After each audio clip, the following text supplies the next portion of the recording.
My name is Vernon. I am 61 years old. For the past 7 years since the quiet took over my house, the most important object in my world was my late wife Diane's purse.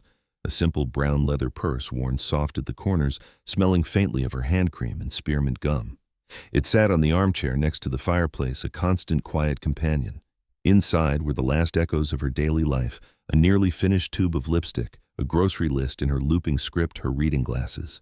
It was my anchor. Then, one Tuesday afternoon, it was gone. The chair held nothing but empty cushion.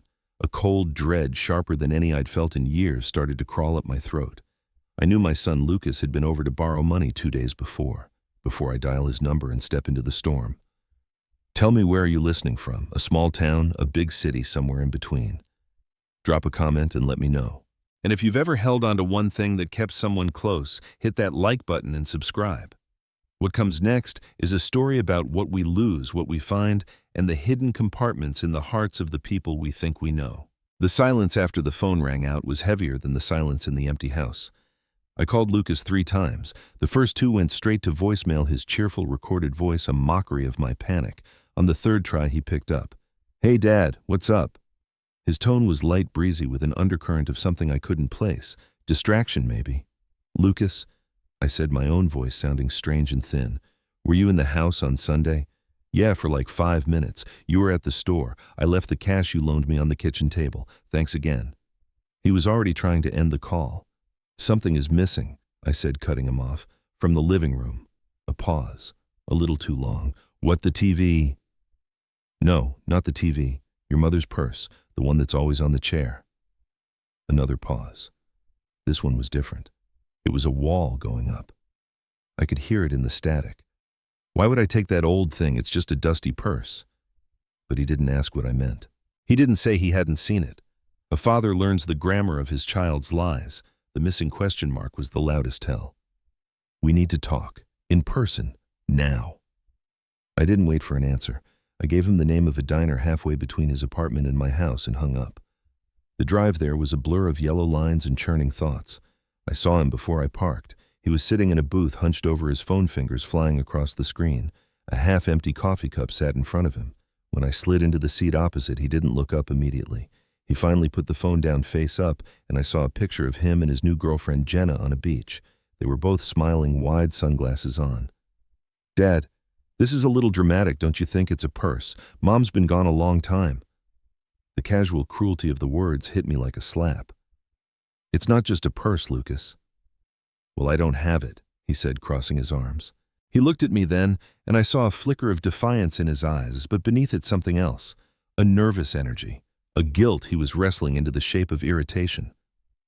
We ordered more coffee. The waitress, an older woman with a kind smile, seemed to sense the tension and left us alone quickly. I didn't speak. I just looked at him. My son now, a 34-year-old man with a 5 o'clock shadow and tired eyes. I waited. The silence did what my questions could not. His shoulders slumped just a fraction. He looked out the window at the traffic. "I needed the money." He said so quietly I almost didn't hear it over the clatter of dishes from the kitchen. "For what?" I asked, my heart a cold, hard stone in my chest.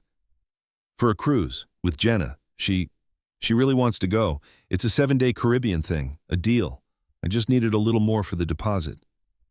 He turned back to me, and now his face was pleading, as if I was the one who had done something wrong. "I thought you wouldn't mind. You never touch it. It just sits there. I figured it was just junk." The word junk echoed in the space between us, sucking all the air out of the booth. My Diane, her memory, her final traces reduced to junk for a deposit on a vacation. "You sold it." I stated the finality of it settling into my bones. "Where?" "A place, a pawn shop, over on Fulton Avenue, the Liberty Bell, I think it's called." He gave a vague wave of his hand.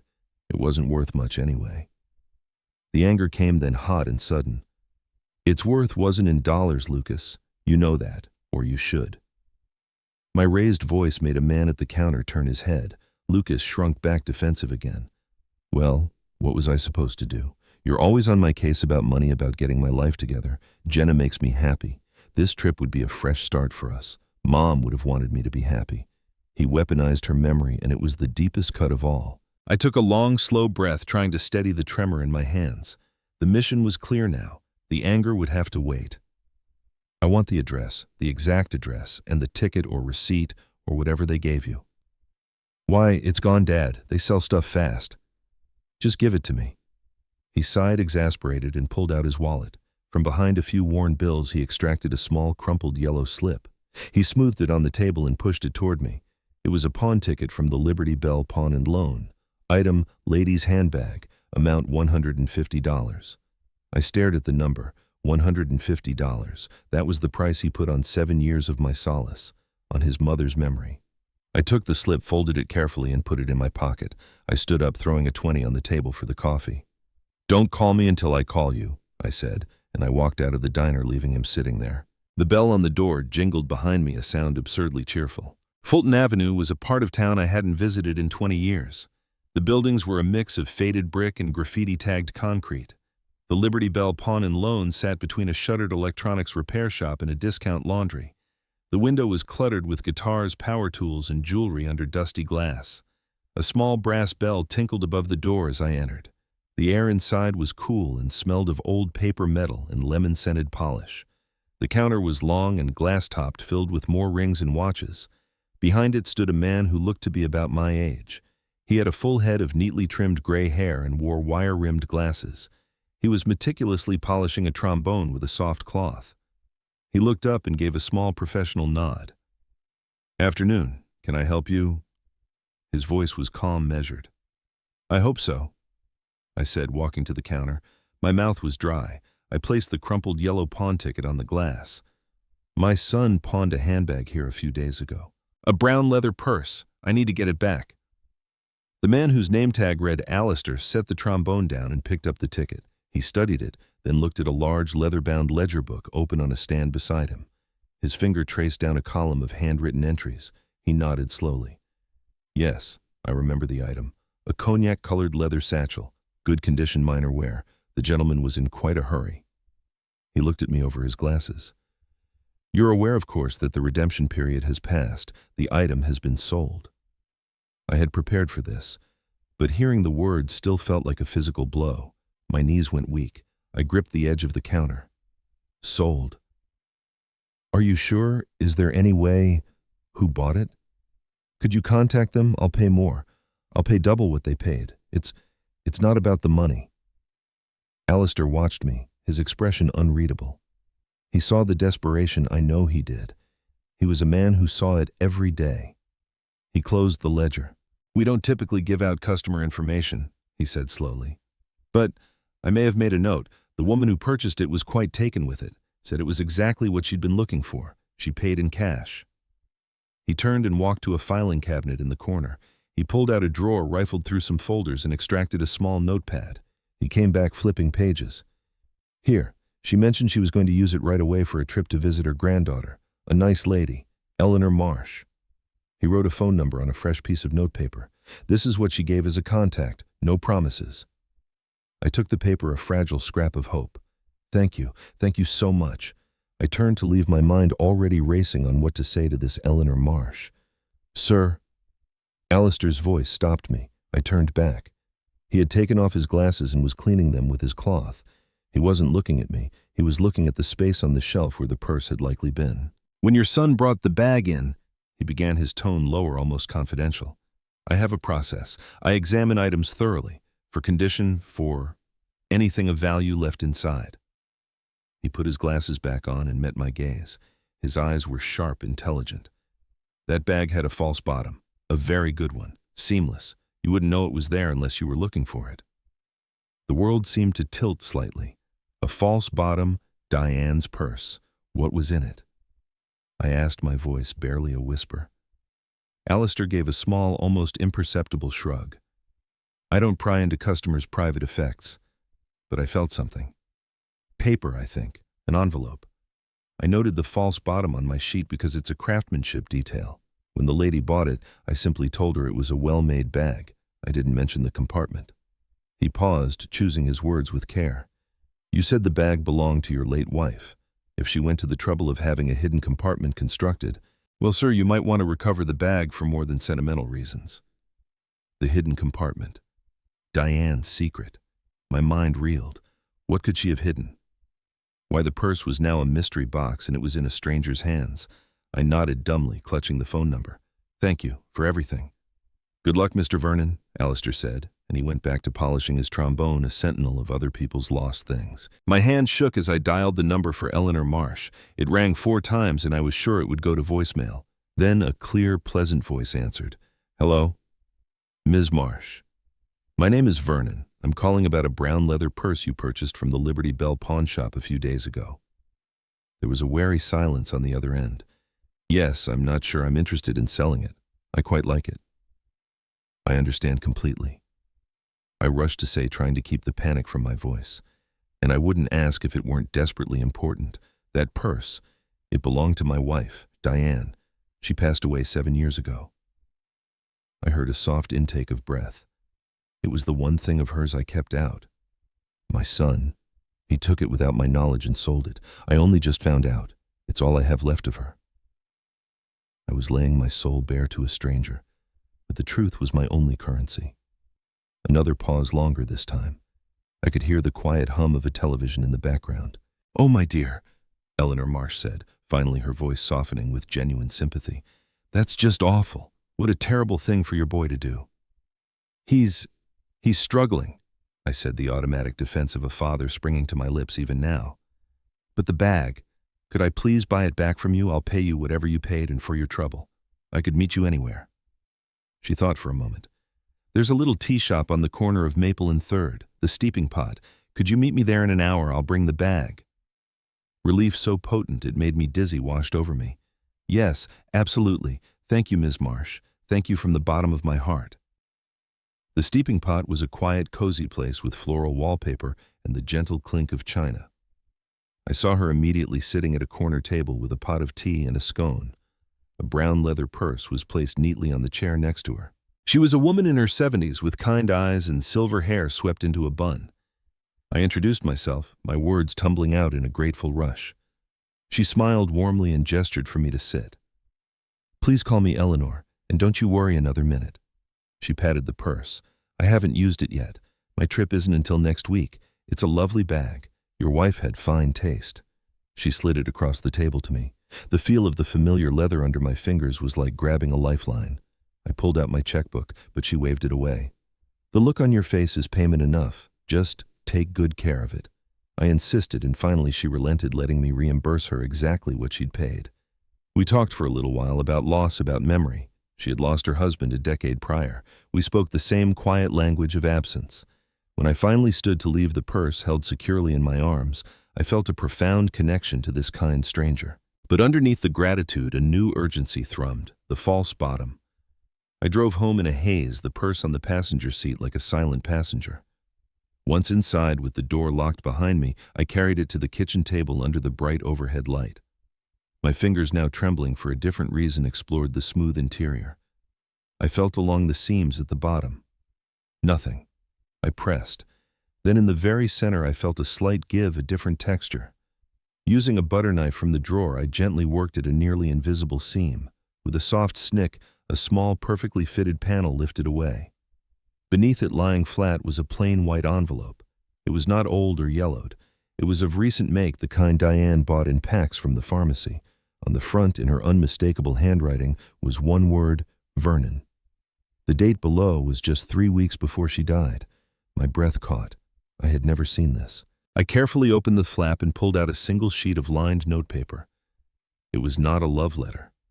It was a memo, clear, practical, in the no-nonsense tone she used for grocery lists and instructions for the plumber. "Dearest Vernon, if you're reading this, things must have gotten difficult. Or perhaps our Lucas truly needs a fresh start. I've been putting aside a little bit of money from my typing work for years. Nothing much, just a few dollars here and there when I could.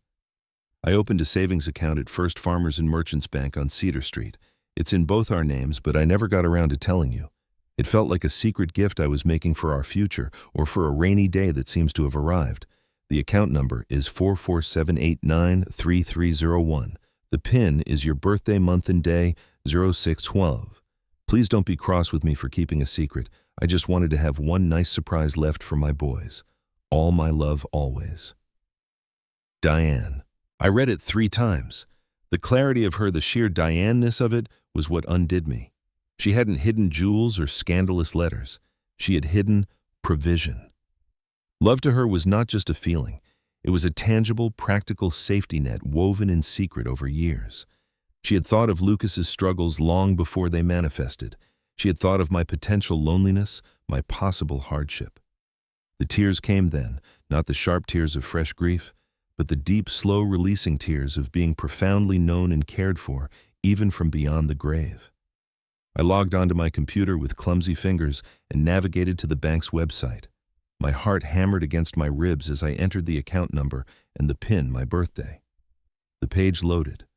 The balance showed $18,427.16. $18,000, a secret nest egg, a mother's final meticulous act of love. I sat back in my chair, the glow of the monitor washing over me. The weight of the money, the responsibility of it settled onto my shoulders alongside the overwhelming love. And then a darker thought intruded. Lucas had been desperate for money. He had taken the purse specifically. Had he known, had he been looking for this? The confrontation came 2 days later. Lucas showed up at my door unannounced. His face was pale, his eyes shadowed. He didn't look like a man back from a cruise deposit. He looked like a man who hadn't slept. "Dad, you got it back."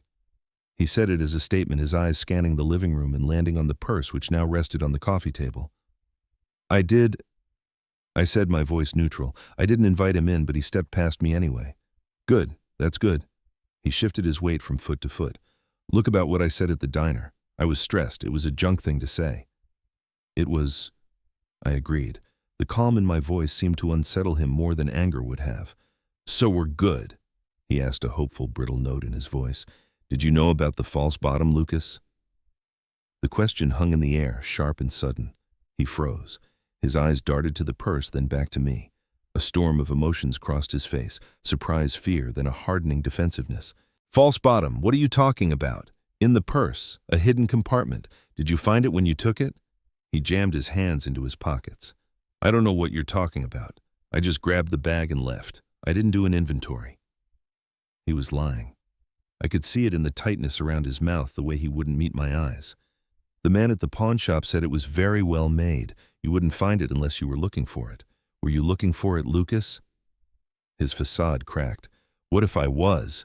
He exploded, his voice rising. "Mom always hid stuff, cash in cookbooks, jewelry, and oatmeal boxes. I was in a bind, a real bind. I thought maybe she'd left something worthwhile in her favorite purse."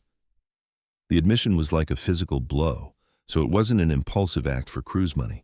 It was a calculated search for hidden treasure.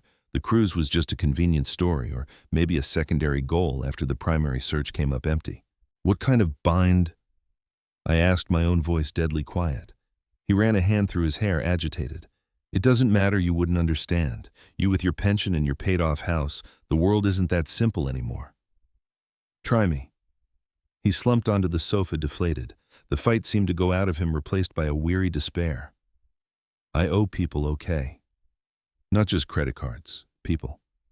Jenna, she likes nice things. She encouraged me to try and make some fast money. It didn't work out."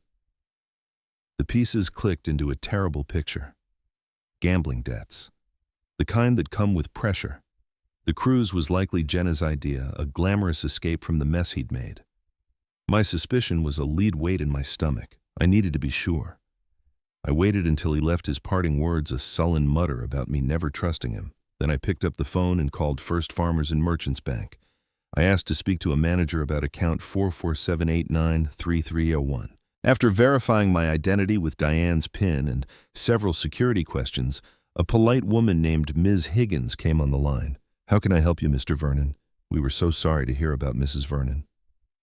"Thank you," I said. "I'm just finally getting around to reviewing some of her affairs. This account, has there been any activity on it recently? Any attempts to access it?" There was a clicking of keyboard keys. "Let me see. No, sir. No withdrawals since the account was opened. The last deposit was 7 years ago." A pause. More clicking. "However, there is a note here from last month. A gentleman named Lucas Vernon called and visited a branch attempting to gain information about the account. He claimed to be an authorized user but could not provide the PIN or sufficient documentation. The request was denied and a note was placed on the file as a precaution. There it was. The confirmation. He had tried to find the money first. The purse was Plan B. When he couldn't access the account, he stole the physical object, hoping the secret was inside it. When his search of the purse failed, he sold it in a fit of spite and desperation. I thanked Ms. Higgins and hung up. The betrayal was now multi-layered, an onion of pain. He hadn't just taken an object. He had gone searching for his mother's secret legacy with the intent to take that too. I didn't call him back that day. I needed to think. To decide what a father does when his son becomes a thief and a liar chasing a ghost of money his mother never intended for him to take that way. I invited Lucas back to the house 3 days later. This time I was prepared. He came in less defensive, almost resigned. "Sit down," I said, gesturing to the armchair. I remained standing, leaning against the fireplace mantel, Diane's purse on the small table beside me. I called the bank, Lucas. His head snapped up, fear flashing in his eyes. "They told me you tried to access your mother's savings account last month." All the color drained from his face. He opened his mouth to speak, but no sound came out. "So let's stop with the stories about cruise deposits and fresh starts. Tell me the truth, all of it." He looked down at his hands clenched in his lap. The silence stretched thick and suffocating. When he finally spoke, his voice was a raw scrape. "I'm in deep, Dad. 25,000 deep. To a bookie. Jenna, she likes to go to the casino, and I started playing along online. It was just for fun at first. Then it wasn't. I thought I could win it back. I just dug the hole deeper." He looked up, and for the first time I saw genuine shame. I remembered Mom's hiding spots. I was desperate. I called the bank. I tried every pin I could think of: my birthday, her birthday, your anniversary. Nothing worked. Then I thought of the purse. She loved that thing. If she was going to hide something important, it would be there. I tore the house apart looking for it after she died, but you always had it right here. So I took it. I searched every inch. I couldn't find anything. I was so angry. At Mom for hiding stuff, at you for being so blind, at myself. So I sold it. The money was just something. A fraction of what I needed, but something. He put his head in his hands. "Jenna said the cruise would make us forget our problems. A Band-Aid on a bullet wound." "Where is Jenna now?" I asked. He gave a hollow laugh. "When I told her the purse was gone and there was no secret money and that you were furious, she packed a bag and went to stay with a friend, said I was a liability." The irony was bitter. The very person who had fed his recklessness was the first to abandon him in the fallout. I picked up Diane's purse. I held it in my hands, feeling its weight. "Your mother did leave a secret," I said quietly. His head jerked up, a flicker of the old avarice in his eyes before it was replaced by confusion. I told him about the false bottom, about the letter. I didn't tell him the amount, but I told him what it was: a savings account, a gift she had painstakingly built for our family's security. She named it for a rainy day, Lucas. You made it poor. The shame on his face deepened into something like agony. He understood then. He hadn't just stolen and sold a bag. He had violated the last careful wish of his mother, a wish meant to protect him. "I'm sorry," he whispered, and this time it sounded real shattered. "I'm so sorry." "Sorry doesn't fix this," I said, my voice firm. "And your mother's money isn't going to fix your debt, not the way you think." I laid out my decision, the one I had spent nights agonizing over. "I'm going to use that money for 2 things. First, I will pay for you to enter a reputable program for gambling addiction and debt management, a real one with counselors and structure. You will go and you will participate fully. Not for me, not for Jenna, for you." He stared at me, stunned. "Second, whatever remains will be placed into a new account, a trust. You will have no access to it. It will be released to you in increments only after you complete the program, maintain steady employment for 1 full year, and provide me with quarterly statements from a financial advisor showing you are clean, solvent, and saving on your own. This is not a punishment. This is the fresh start your mother intended. It starts with getting healthy, not with a vacation." He started to protest the words, "It's my money too," dying on his lips as he saw the steel in my eyes. He saw that I was not bluffing, that this was the terms, the only terms. He was broken, truly broken now. The bravado, the excuses, the blame, all stripped away. He just nodded a slow, defeated movement. "Okay," he rasped. "Okay, Dad." It was the hardest thing I've ever done, harder than burying Diane. This was burying the son I thought I had and hoping someone stronger might emerge from the ground. There was no hug, no tearful reconciliation. There was only a plan, a harsh, loving framework built around the remnants of my wife's secret gift. In the weeks that followed, I made the arrangements. I found a good program on the other side of the state. Lucas moved into their residential facility. He calls me once a week. His voice often flat, sometimes frustrated, but he's there. I send him letters, not about the money or the past, but about mundane things: the robins building a nest in the eaves, the new bakery that opened downtown. I'm rebuilding a connection brick by brick on a new foundation of truth, however painful. I took Diane's purse to a leather worker, a craftsman with gnarled hands and a shop smelling of saddle soap. I asked him not to restore it to its former state, but to make it functional for a new life. He reinforced the straps, treated the leather, and fitted the interior to snugly hold my tablet and reading glasses. The false bottom compartment remains empty now. I carry her letter in my wallet. The purse is no longer a shrine on a chair. It is my everyday bag. It goes to the grocery store, the library, the park. It has coffee cup stains on the outside now, and my keys have scratched the lining. Diane is not a ghost in my house anymore. She is a companion on my errands. I feel closer to her in this active use than I ever did gazing at it from across the room. It is a tool for living, which is what she always was for me. I also wrote a thank you note to Alistair at the pawn shop, enclosing a check as a gesture of gratitude for his decency. To my surprise, he called to thank me, and we've since had coffee twice. He's a widower, too. We talk about jazz and the frustrating price of good leather polish. Eleanor Marsh and I exchange holiday cards. She sent me a picture of her granddaughter. A community fragile and new has grown from the wreckage of that theft. The grief hasn't disappeared. It has transformed. It is no longer a sharp stone in my shoe, a constant piercing reminder. It has become part of the topography of my life, a hill I climb every day, from which the view is different, sometimes bleak, sometimes surprisingly beautiful, but always forward. People talk about closure as if it's a door you shut. I don't think I've shut any doors. I think I've just learned to walk through the rooms of my life without getting stuck in one. The room of grief for Diane is still there, but I don't live in it. The room of disappointment and fear for Lucas is there too, but I only visit to check in, not to stay. The hidden compartment in Diane's purse taught me that the most important things are often concealed not out of malice, but out of love or practicality, or because we're not ready to see them yet. My love for my son was hidden under layers of hurt and betrayal. His potential for change was hidden under addiction and poor choices. We are all walking around with false bottoms, carrying secrets, hopes, and pains we haven't yet revealed even to ourselves. The work isn't in finding a magical key to make everything perfect. The work is in having the courage to look for the seam, to pry it open, and to face what's inside, no matter how painful or surprising. Then you decide what to do with it. Do you leave it hidden? Do you expose it to the light? Do you use it to build something new? I chose to build. Slowly, painfully, with mortar made of tears and boundaries and a mother's secret savings. So I'll leave you with this question. What's in your false bottom? What have you tucked away out of sight because the world felt too harsh, or the timing wasn't right, or you weren't sure how it would be received? And more importantly, are you ready to look for it?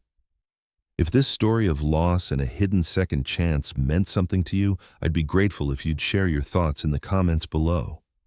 Tell me what's one thing you're carrying forward from a difficult chapter. Your words might be the encouragement someone else needs to hear. If you found value in this journey, please give this video a like. It helps others find these stories. And if you want to join me as I navigate this next part of life, hit that subscribe button and share this with someone who might need a reminder that even in our deepest losses, there can be hidden compartments of hope. Thank you for your time, for your ears, and for being part of this conversation. Be kind to yourselves and to each other.